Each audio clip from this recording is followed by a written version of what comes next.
ورحمة الله وبركاته.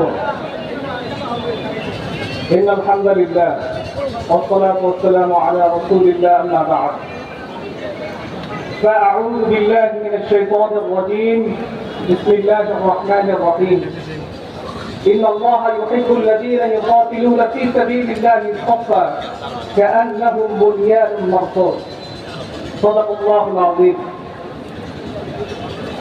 বাংলাদেশ খেলাফত মজলিস কিশোরগঞ্জ জেলা শাখার আয়োজিত আজকের এই জনসমুদ্রের উপস্থিত হবেন বাংলার লক্ষ লক্ষ কোটি কোটি যুবকের হৃদয়ের স্পন্দন শেখুল হাদিস ইবনে শেখুল হাদিস আল্লামা মাহমুদুল হক। সম্মানিত উপস্থিতি,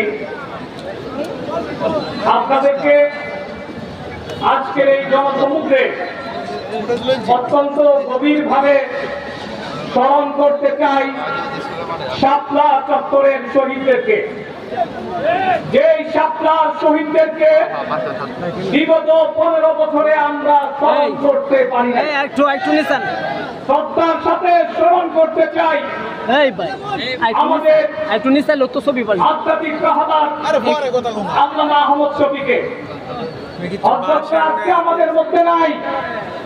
আমরা বলতে চাই বাংলাদেশের সব মানুষের নাম বদলাতে পারে, বইয়ের পাতায় স্বাধীনতা সংগ্রাম বদলাতে পারে, বঙ্গোপসাগরের সব পানি যেতে পারে শুকিয়েও, গোটা রাজধানী গিরে দিতে পারে বুড়িগঙ্গার ঢেউ, সুন্দরবন কেটে হতে পারে ইটের ভাটার লাকড়ি, শিল্পপতিরা দেউলিয়া হয়ে বুঝতে পারেন চাকরি, চোর গুন্ডারা পেয়ে যেতে পারে মন্ত্রীর মর্যাদা, আইনের ফাঁকে কালো টাকা সব হয়ে যেতে পারে সভা।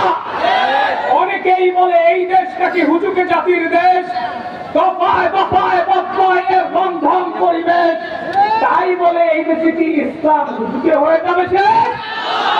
ইসলামে জাতির পরতে পরতে জনপদে ঘরে ঘরে, ইসলামে জাতির 90% মানুষের অন্তরে, ইসলাম নিয়ে ছিনিমিনি খেলবে এমন শক্তি নেই।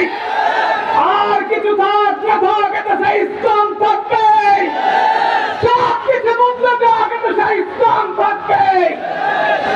আওয়ামী লীগের বেতাত্তারা চারিদিকে ঘুরপাক খাচ্ছে।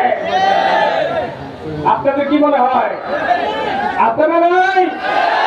ম্যাডাম কিন্তু একটাই পলাইছে, বেতাত্তা কিন্তু পলায় নাই। বেতাত্তাদেরকে বলে দিতে চাই, বাংলার জমিনে আওয়ামী লীগের রাজনীতি করার কোন অধিকার নাই।